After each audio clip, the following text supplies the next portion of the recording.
Luxus? $47,000. That's what they want for 3 days. 3 days where I can't even tell you what they actually did to me. I'm sitting here in my kitchen, staring at this bill that's thicker than my Sunday paper, and I keep thinking about my father. He died at home in 1963. Cost the family maybe $200 for the doctor visits.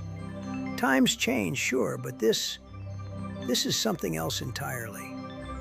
It started on a Tuesday morning. I remember because that's trash day, and I was wheeling the bin to the curb when my chest started feeling tight. Not pain exactly, more like someone had wrapped a rubber band around my ribs and kept twisting.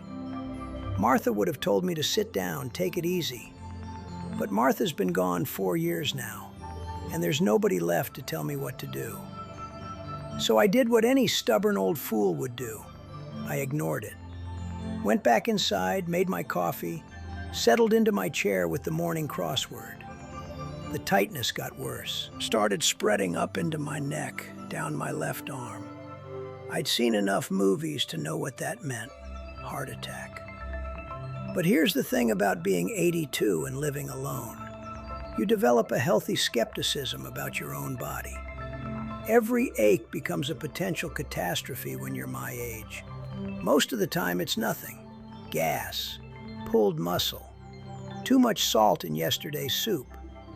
I figured this was more of the same. But by noon, I couldn't ignore it anymore. The tightness had turned into genuine pain, sharp and insistent. I was sweating through my shirt despite the air conditioning running full blast.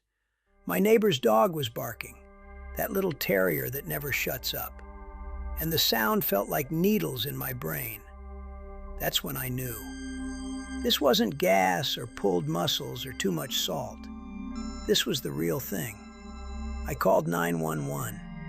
The ambulance arrived within minutes, these young paramedics with their serious faces and gentle hands. They strapped me to a gurney, started an IV, hooked me up to more wires than my old television. "You did the right thing calling," one of them said. "Never wait when it comes to chest pain." At the hospital, everything moved fast. Emergency room, blood tests, EKG, chest x-rays. Doctors and nurses flowing in and out of my little curtained area like water. Everyone seemed to know what they were doing, and that gave me comfort. Modern medicine, I thought. This is what we pay for. This is why people live longer now than my father's generation. They admitted me to the cardiac unit that evening. Just for observation, the cardiologist said. He was young, maybe 40, with confident eyes behind wire-rimmed glasses. "We want to monitor you for a few days, make sure everything's stable." A few days. That should have been my first warning. But I was tired, scared, grateful to be alive. I didn't ask the questions I should have asked. How much will this cost? What exactly are you monitoring? What's the plan? I don't know who needs to hear this, but if you're still here, maybe you understand what I'm talking about. The way hospitals make you feel like a passenger in your own medical care. Like asking questions might somehow interfere with their expertise. The first day, they ran more tests. Blood work every 4 hours. Another EKG. Something called a stress test, where they inject you with radioactive dye and take pictures of your heart. Nobody explained why each test was necessary. Nobody asked if I wanted them. They just appeared at my bedside with clipboards and consent forms, talking fast, using words I didn't understand. Standard protocol, they kept saying, just to be safe. The second day, more of the same. A different specialist came by, an electrophysiologist, whatever that is. He wanted to do another test, something involving threading a camera through my blood vessels to look at my heart from the inside. Minimally invasive, he assured me, very routine. The way he said it, you'd think they were changing the oil in my car. But it didn't feel routine when they wheeled me into that cold operating room, when they numbed my groin and pushed that wire up into my chest. I could feel it moving inside me, this foreign thing exploring my most vital organ. Afterward, I had to lie flat for 6 hours to prevent bleeding. 6 hours staring at the ceiling, wondering what they'd found, what it meant, what it was going to cost. Nobody came to explain the results. The third day, I felt fine. Better than fine, actually. The chest tightness was gone. My energy had returned. I wanted to go home, sleep in my own bed, make my own coffee, sit in my own chair. But the doctors wanted one more test. Just to be absolutely certain, they said. Another blood draw, another scan, another consultation with another specialist I'd never seen before. That evening, the young cardiologist finally came by. "Good news," he said. "Everything looks normal. You didn't have a heart attack. Probably just a case of unstable angina. We've got you on some new medications, and you should be fine." Should be fine. 3 days, dozens of tests, a parade of specialists, and the conclusion was that I should be fine. Don't get me wrong, I was grateful to be healthy, grateful to be going home. But sitting here now, looking at this bill, I can't help but wonder if all of that was really necessary. $47,000 for should be fine. That's more than I made in my best year working at the steel mill. More than Martha and I paid for our first house. More than most people make in a year, period. The bill is 23 pages long. 23 pages of procedures and medications and consultations, most of which I can't even pronounce.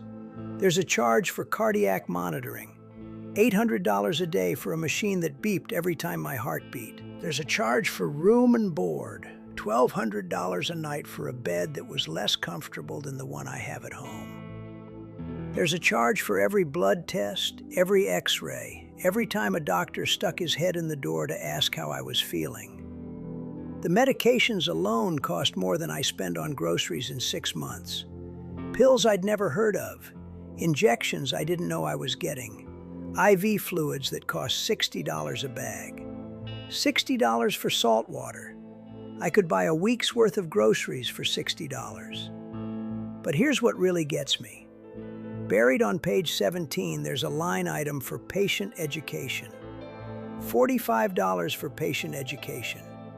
$45, and nobody educated me about anything. Nobody explained what was happening, why it was happening, what it would cost.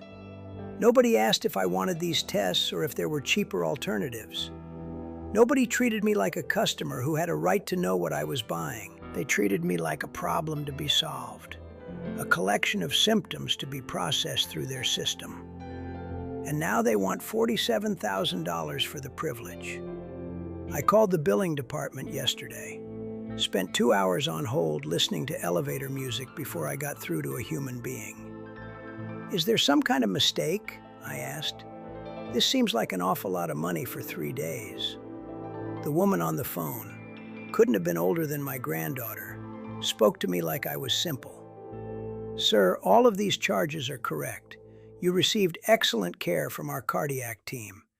This is what cardiac care costs in America." Excellent care. I keep coming back to that phrase. Was it excellent care, or was it expensive care? Because there's a difference, isn't there? Excellent care would have involved someone explaining what was happening, involving me in decisions about my own treatment, helping me understand what I was paying for. Expensive care is what I got. An assembly line of procedures and tests that may or may not have been necessary, performed by people who may or may not have needed to be involved, billed at rates that may or may not reflect the actual value of what was done. I've been thinking about calling a lawyer, but what would I say? They saved my life and now I'm complaining about the bill? Because that's how it sounds, isn't it? Like I'm ungrateful for modern medicine, ungrateful to be alive. But that's not it at all.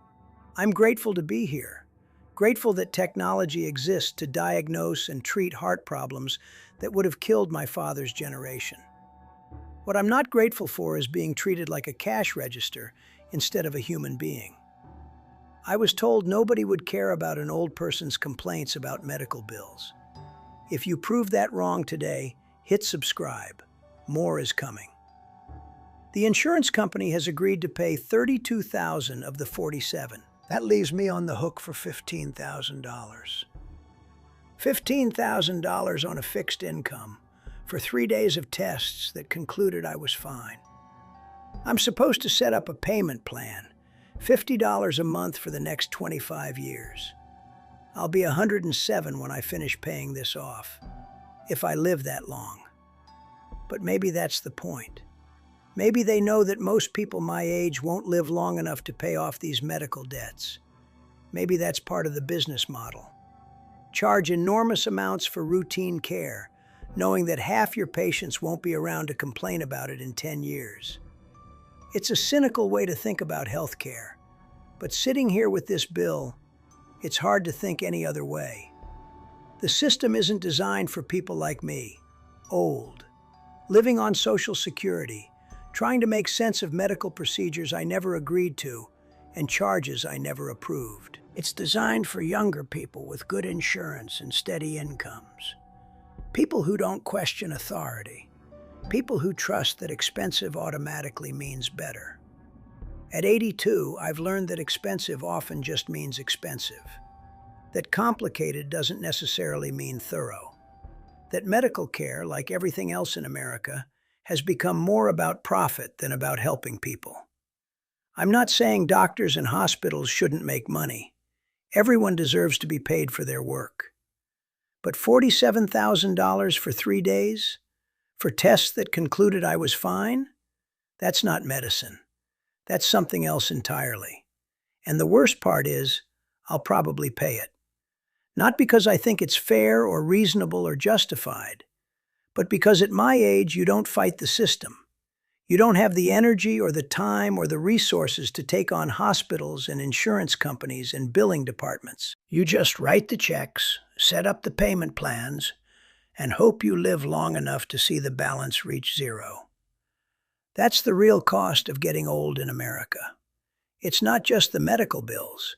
It's the helplessness, the feeling that you're trapped in a system that sees you as a source of revenue instead of a human being who deserves dignity and respect and honest answers about your own health care. $47,000 for 3 days. At 82, nobody should have to wonder what they actually got for their money. But here I am, wondering. And I suspect I'm not the only one.